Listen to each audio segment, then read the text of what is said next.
Hello everybody, welcome to another episode. This is the first episode.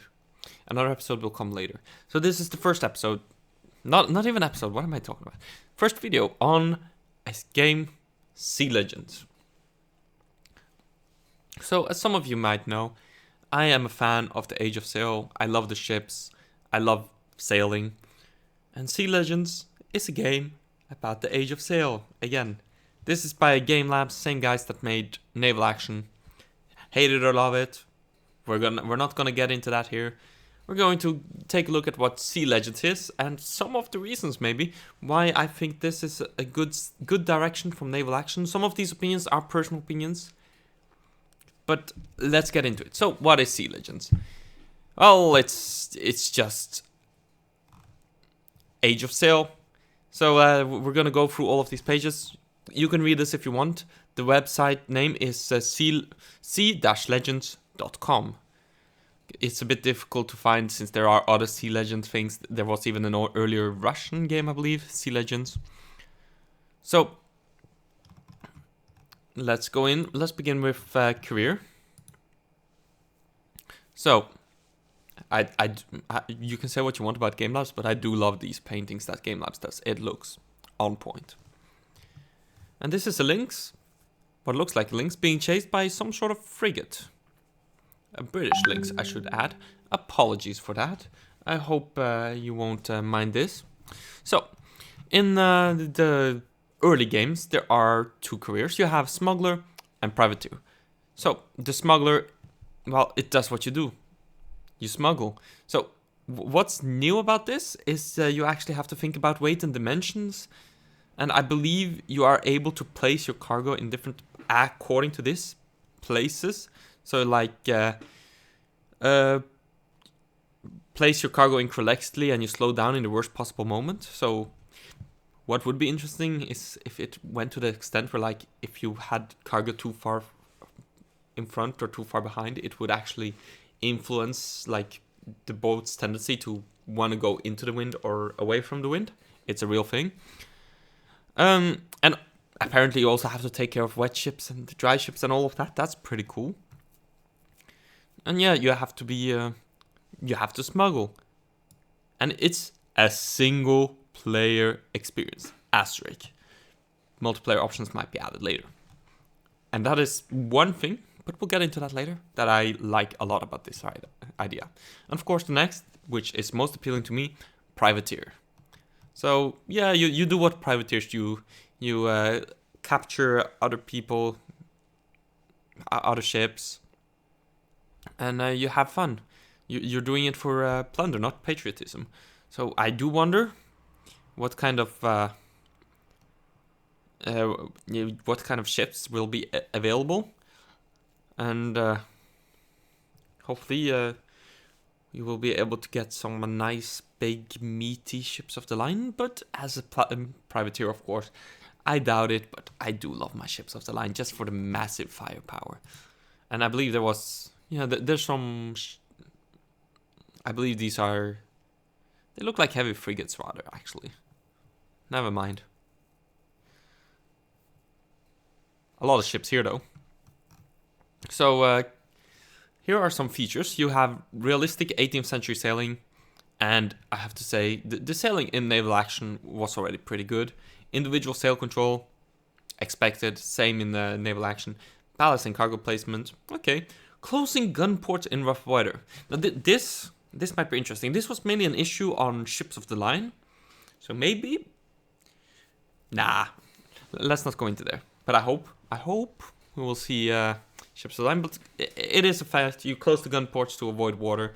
If you had like a ship of the line, and famously, the Vasa, the Swedish ship, sank because she tilted too far and her gun ports were flooded, which caused her to sink. You have proper roll, pitch, and yaw. I don't know how it will improve over Naval Action, if at all. Wind, shadows, and leeway. Or wind, shadows, and leeway. I approve of that. If you don't know what it means, wind shadows is basically where there's an object in front of the wind so you don't get the full wind. So one of those objects could be another ship. If you have another ship blocking your wind, that ship will go faster and can outrun you. Until, of course, you're out of its wind shadow.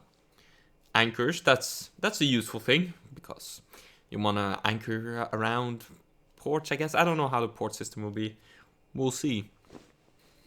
Now, here comes some things which I really wanted in naval action, but sadly we didn't get. Variable wind. I'm assuming it means variable wind strength, especially considering wind gusts and gales. Variable wavelength. Realistic variable weather. Currents and tides. Trade winds and proper storms. No, proper storms especially. That's something I've missed in naval action battles for a long time. Like, there was a time where there were proper storms in naval action battles. And unless they reintroduced it, it hasn't been a thing in a long time. And I say I loved it, but let's be real. I hated it, but it was cool. Like, it was cool. If you have some... If it's unavoidable in a way here, it would be amazing to have some battles just in big-ass waves with big-ass storms, thunder, lightning, all of that frightening me. I'm looking forward to the water and the wind. That has my support, full support. Well, all of what I've said so far has my full support. So crew and officers, this has less interest for me because I'm all about the ships. But you have morale and bravery, okay, division and shifts, okay, training experience, okay. I mean, these are, division and shifts are, and training and experience, I believe, are new, not in naval action. Fatigue, resting and sleeping, now that's definitely new. I don't really care personally. Like, it's a cool feature, don't get me wrong, but I don't really care. What I do care though are provisions, eating, drinking, smoking. Remember to feed your crew, boys, or they'll get angry, especially respect for captain. One day, maybe your crew will mutiny because you're an asshole. Or you just got lost. Who knows? Captain's instruments, so you get a compass, barometer, sandglass chronometer, ship log, maps, telescope, pipe. I guess you gotta smoke. You get some captain skills, so you get common sense RPG, health system and injury, natural competency, mechanical skill, use-based skills, leadership skills, languages. We're gonna have to see more what that means. Like, this here, it's obviously related to like navigation, storm, things like that. Well, except the pipe. Who knows what the pipe is? This is quite... It's quite vague. We have to know more in depth about the systems. So I can't really talk about it right now, but we'll see more as time comes on. Live and fight on deck. So this is a lot more clear. So you observe from quarterdeck, you can sleep in captain's quarters, check the guns decks, inspect the hold, smite the pipe on the balcony. Well, I guess that confirms smoking, and climb the shrouds eventually. Yeah. So I guess this means that you are, imagine Assassin's Creed Black Flag, a bit like that in a sense, I guess. Like you are the captain, you move around. We're gonna have to see more on how that looks, but I wouldn't mind. I'm interested.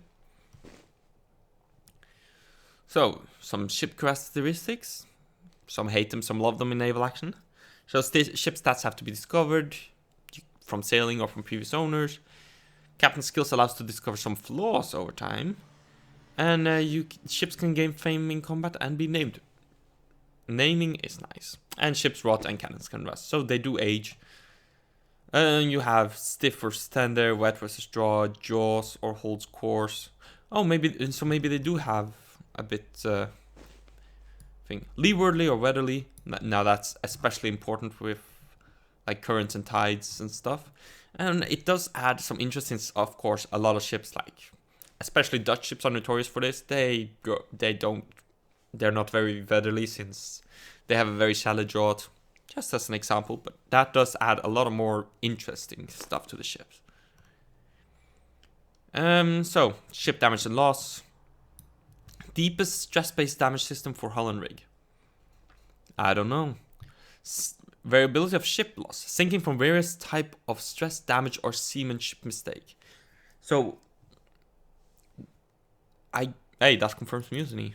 But that is interesting. You could lose your ship in storm because, I mean, you have to press too many sails during a storm and a mast breaks and all of that stuff. And they're saying we are confident of these features and this list is not going to be subject to change. Of course, this list is not complete. Sign up at the links page to receive updates when they happen. So far, with exception of basically this, which we're going to have to see. It's a bit vague to me still, but the rest is quite, I think, definitely solid. I'm especially loving this bit. But it's still, it has a lot of interesting stuff, and I'm looking forward to seeing more. But a lot of it is still open for interpretation, to be fair. So we're going to have to see. Now, let's go to world. There's a little frigate getting pummeled by a fort. So, we'll get to know more now about the world. So, single player, love it. So, freedom of action, inevitability of consequences, seamless, important, seamless, single player, open world. So, I hope, and this is a lot of hoping, guys. Like what I'm saying today, it's just, there's some speculation, there's some of what they say here. But I hope that means that there is no battle instances. It's all more like Assassin's Creed Black Flag. And it's built around you, for you, and by you. No clue. Time stops if you step away. I mean, that's part of not being online. Other players might visit your world. Interesting. Innovative and realistic fast travel methods. No clue what that means. That's vague. We will see. And Nemesis system for NPC. You can build up some nice rivalries. That's pretty cool. You have some multiplayer, and there is some asterisks for it. So, equality in PvP with 100 elimination of ganking. Love it. I hate ganking. Raid and invite-based PvP events. We'll see what that means. I'm guessing it's a bit like naval port battles in naval action. Company-based conquest events and missions. I guess that's like clan-based conquest events and missions. Large battle events. The return of the Trafalgars. I have missed those a lot. I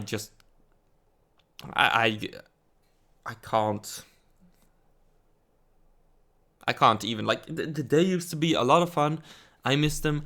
I hope this means Trafalgar's are back. 50 people, 25 first-rate ships off the line, Santissimas, Losians, Victories, whatever we have at the time, whatever this game introduces. I'm expecting we'll see the same ships from naval action. I hope so. And I hope we'll see some Dutch ships finally. I believe the Netherlands still doesn't have a ship in naval action, which is a shame. But with that said, I haven't really kept up for naval action. I've been wanting to play for a while, but I just can't find the motivation for it. Especially, I'm pretty busy these days as well with school, work, different things. So I haven't had a lot of time to like grind out a multiplayer game. This being single player has a good. It's good for me, nice for me, because I can just take my time. I don't have to stress about clan and stuff to get the full experience. There's PvP progression. We'll see what that is. And duels with consequences. I mean, why did I say that so dramatically? But there's duels with consequences. Duels are nice, as long as you don't fight someone like Doran who will kick your ass. So, fraternite, brotherhood, and community. Chat without toxicity.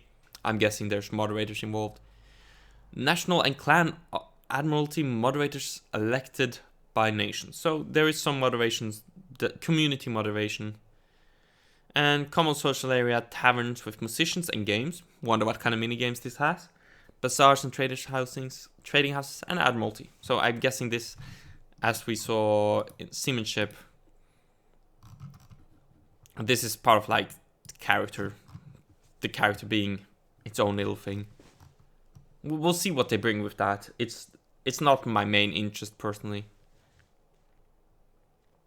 So, nationality does not determine flag. In fact, you can raise enemy flag to sail dangerous places, but be careful. The skill of the enemy can see through your disguise. And you must switch to your real flag before firing the first shot. So, this was actually a common ruse, as far as I'm aware, during the Age of Sail, where you would actually sail with, like, say I'm a Dutch sailor, or captaining a Dutch ship. I'm saying Dutch because I'm biased. And I am in Spanish water and we're at war with the Spanish. I could fly my Spanish colors.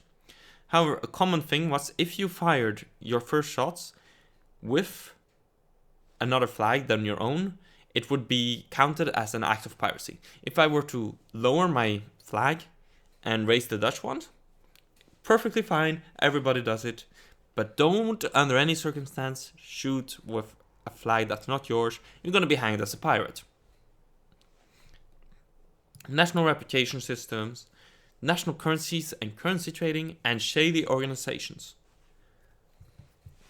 Geography, there's some high quality historical locations.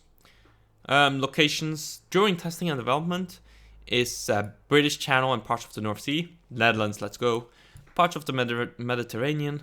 And on release, the game will feature North Sea with its countries and Mediterranean with its countries. So I'm wondering if you can like sail around the Iberian Peninsula past what's it called? Past the Iberian Peninsula and over that, or if there's some quick travel since there is a region there which is part of the Atlantic, I believe. We'll see what that brings another time. And crime and punishment, nemesis system, we already know about that. Witnesses, karma system, duels, and gallows. So now onto the asterisks. Multiplayer elements and systems can be subject to change depending on the tech advancement and budgetary constraints. The rule appear in game only after the first 2 careers have been shipped to players, so I'm guessing that's Smuggler and Privateer. Crime and punishment systems will only work with relevant professions and actions. Information is not final and could be subject to change. We will let you know in advance if it happens and why. So, asterisk things, like the entire multiplayer basically can change. Crime and punishment can change. And of course, considering the said first 2, there is a potential we'll see more careers, but well, it's clear that they don't want to announce it yet, at least. Oh, we're almost at the end. So, here comes a bit, I'll be honest, which I am not a fan of, but we're gonna talk. So, limited founder edition, only 2,000 copies, exclusive awards, exclusive ship. I don't like this. I don't like exclusive ships like that. Granted, I do have the yacht in naval action, so maybe it's something similar like a yacht. Unique flag, okay, I'm fine with that. Unique banner, I'm fine with that. Rare officer, perfectly fine with that. Foreign badge, perfectly fine. It's just the exclusive ship I have a problem with, because, at least to me, the ships are the key part, the key element of the game. Like, it's all about the ships to me. So, I'm not a fan of it. So, next up, access to developer Discord and forum, fine. Content preview before beta, yeah, I'm fine with it. Access to beta when available, I mean, makes sense. No risk pre-order, fully refundable if no demo is provided by December 2020. That is, if they can stick to their word, that is pretty good. So, payment model, it's nice that they are upfront about this. So, it's game price with 2 editions. We will see what those 2 editions are. Paid expansions with new careers and activities. Yeah, I mean, I guess that's decent. Like DLC is not uncommon. This is something which is gonna need more clarification on, but I am not a fan of. Subscription for certain services. Admiralty and government services. Extra dock fees. Extra warehousing fees. However, all subscription-based services could be acquired using in-game currencies. Yeah. I don't like subscription services myself. It's a lot of money without you realizing how much money is really being spent. However, if they don't make it ridiculously expensive, or if the services aren't like absolutely vital, I could see this being decent, because this is a way to fund the multiplayer. You need, multiplayer is expensive, the servers cost monthly.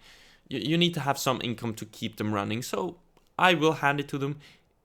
Subscriptions are good for that reason. That's one of the reasons why WoW, World of Warcraft, is a subscription-based service. So I will hold off my opinion a bit on this. We will see fully. I'm wary of it. I could be wrong. It could be good, it could be shit.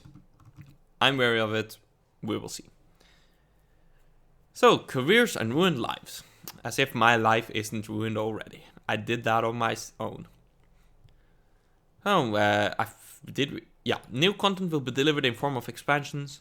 Some will be paid, some will be free. I have absolutely no issue with that, as long as they're decent expansions, not blatant money grab or anything like that. And each expansion will contain a full-fledged new career or type of activity.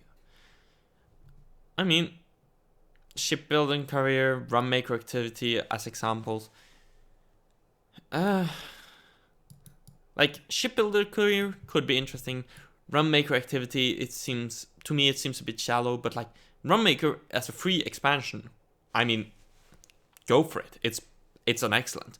But if you're paying for just rum maker, it would be mediocre. However, if it's like shipbuilder career and rum maker activity, like shipbuilder career, you could maybe do some interesting things with. So it has potential. It's going to depend on what the devs are doing, how they're doing it, how the expansions are. And I'm assuming you don't have to buy all of the expansions. In which case, I mean, if there is an expansion you don't like the content of, you just don't buy it. So yeah, I expansions are fine to me. It's a revenue stream to keep those multiplayer servers going. The devs, of course, need some money, some income. It's reasonable, really. And of course, careers during testing and development. You have the privateer career and you have the smuggler's life. The privateer career is in alpha. I want in. And the smuggler's life in the beta. And they will announce other careers. And asterisk, information is subject to change.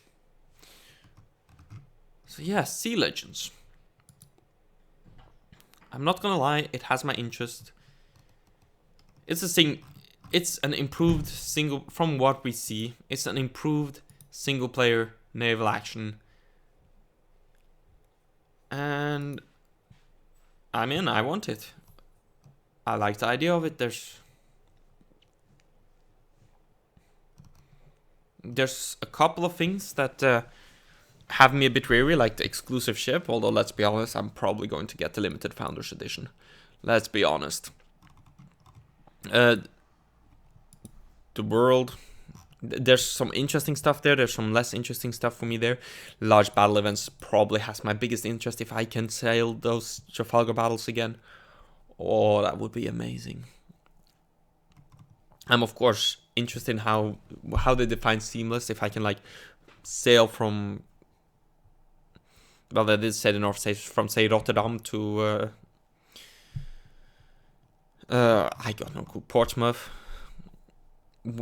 all seamless, and if I wanted in battle I didn't have to go into any instance, that would be amazing. It's something that naval action in my opinion, lacks a bit in right now. But I get why it did it. Like, the multiplayer aspect of naval action provides a lot of limitations. And how they do, let's see, seamanship? No. World. How they're doing multiplayer here is, from what I understand, it's going to be more of a lobby-based system. So like 100% elimination. So you just have a lobby, you do a Trafalgar, or you do whatever. You have PvP progression, you have duels. Like, you do that all in lobby-based. There's no dealing with open world. You don't have to have instances, and you don't have to deal with people joining your instance in the middle of battle. You don't have to bother with any of that, which I hope they at least do. I hope that it isn't just naval action reskinned or whatever. And of course, the seamanship, like these 2 points, I love it. Especially like Wind Shadows and Leeway. I'm already looking forward to certain things you can do with that, including using some tricks to catch up to people. Variable wind, excellent. Variable wavelengths, proper storms, like that shit has me excited. But of course, we haven't seen any screenshots or anything. This is the web page. There are no screenshot, there is no video, there's no announcement video. There's some proper pretty paintings though. Like, just look at them. But yeah, we will see what it brings. I'll keep you guys updated, and hopefully there's plenty of good news. Hopefully I can remember to edit that out. If not, it's not too bad. So, I hope you all enjoyed. Well, at least I don't think it's too bad. I don't know what was on that. But yeah, I hope you enjoyed, and maybe I'll be playing naval action sooner rather than later to try and get my fix in. Of course, Ultimate Admiral, Age of Sail, I've been enjoying that the last time. But it's not the same as captaining your own ship. So, we will see. Anyways, I hope you all enjoyed. I hope you all are excited. c-legends.com. I'll put the link in the description. Hopefully they'll release some more information sooner rather than later. I want in on that alpha or beta. But anyways, until then, thank you all for watching. Be sure to leave a like, subscribe and all of that. And I'll catch you guys next time. Bye.